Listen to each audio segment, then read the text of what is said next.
Hey, salut tout le monde, c'est moi, Jonathan Cabana, courtier immobilier chez EXP.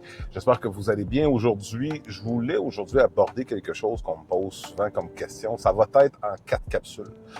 Sinon, ça sera une capsule de 20 minutes, puis je sais que c'est longtemps. Donc, euh, ça fait quelques fois que quelqu'un me demande, Jonathan, je t'entends souvent parler d'analyse comparative du marché. Qu'est-ce que c'est, puis à quoi ça sert?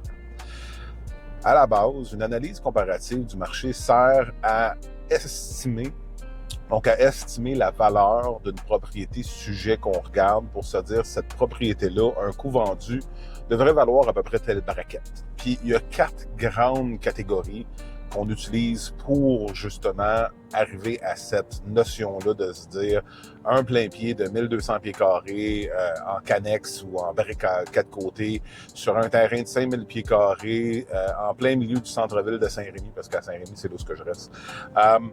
Ça vaut 450 000. Vendu. Pas à vendre, vendu.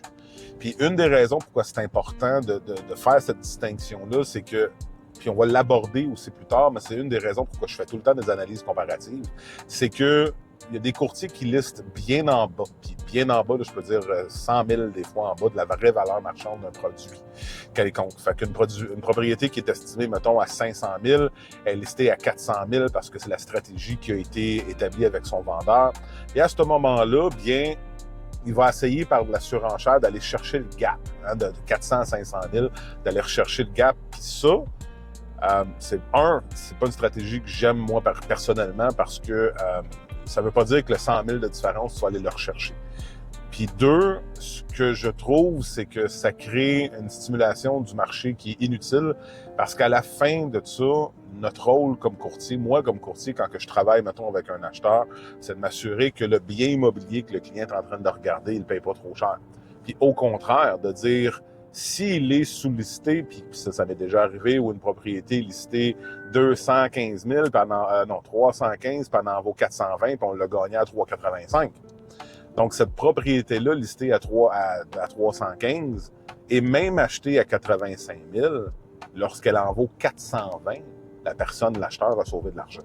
Fait que c'est toujours un gamble, a priori, de lister tellement loin en bas de la valeur. Mais pour revenir à l'analyse comparative du marché, il y a 4 grands critères qu'on regarde, puis aujourd'hui, on va en regarder un. Il y a toute la question du terrain, hein, la localisation. En anglais, on dit « It's all about location, location, location ». Ouais.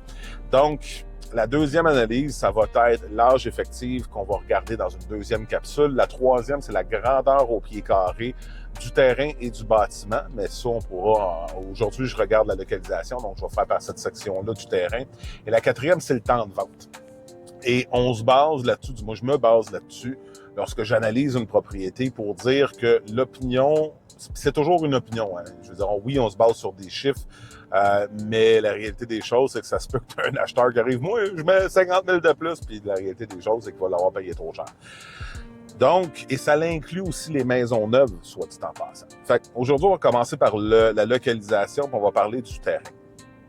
À la base, dans une vente ou un achat d'une propriété, le terrain, c'est la chose la plus complexe à évaluer et la plus importante. Pourquoi? Parce qu'une maison va se faire démolir et reconstruire dessus, mais des terrains, il n'y en a pas énormément. Donc, une des choses qu'il faut toujours garder en tête, c'est quand on fait de l'analyse d'une propriété, est-ce que le terrain est en milieu rural, mettons, donc il n'y a pas de service et appui artésien ou forestier. Donc, fait qu'on va dire qu'il y a appui artésien, fosse septique, ou est-ce qu'il y a les services? À la base, tu ne compares jamais un avec l'autre. Pourquoi? Parce que un terrain qui est en rural, tu peux avoir du 15-20 000 pieds carrés qui est même pas lotissable, que tu pourrais même pas subdiviser, puis que donc l'utilisation optimale du terrain serait telle qu'elle est. Okay? Puis ce terrain-là, à 20 000 pieds carrés, va peut-être valoir 40 000. T'sais, donc, mettons, 2 piastres du pied carré. Puis, fait que 20 000 pieds carrés, 40 000, 2 piastres du pied carré. Puis, le terrain dans une ville à 5 000 pieds carrés, où tu as les services d'égout et d'aqueduc, lui, il va peut-être valoir ça 40 000. Pourquoi? Parce qu'il y a justement les services rattachés à ça. Fait que, tu sais, ça peut même, des fois, j'ai vu des terrains dans une municipalité où ce que c'est 40-45 piastres du pied carré dans la municipalité que le terrain vaut.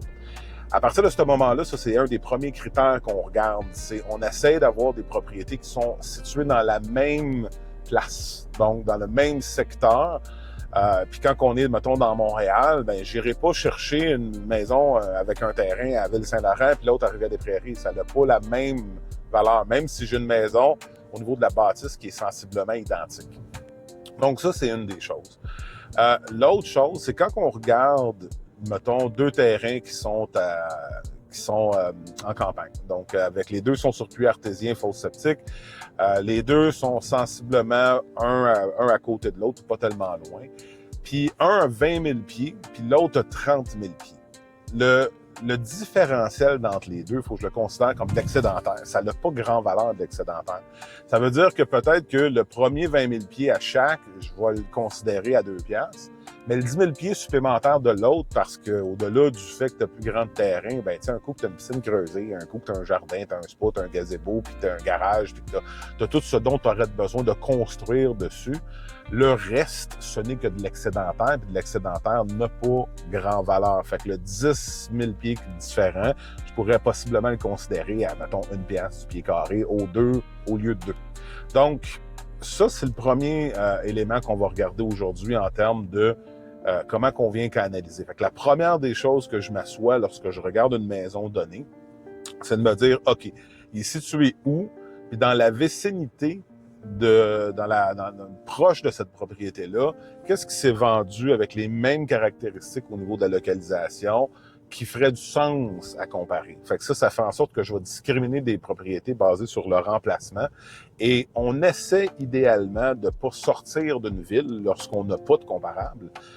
Mais des fois, on n'a pas le choix. C'est quand on est dans des coins un peu plus reculés ou un peu plus dans le nord, puis qu'on a une propriété très spécifique, ben il faut des fois sortir de cette section-là, mais on n'essaye pas de faire ça parce que veut pas, ça devient...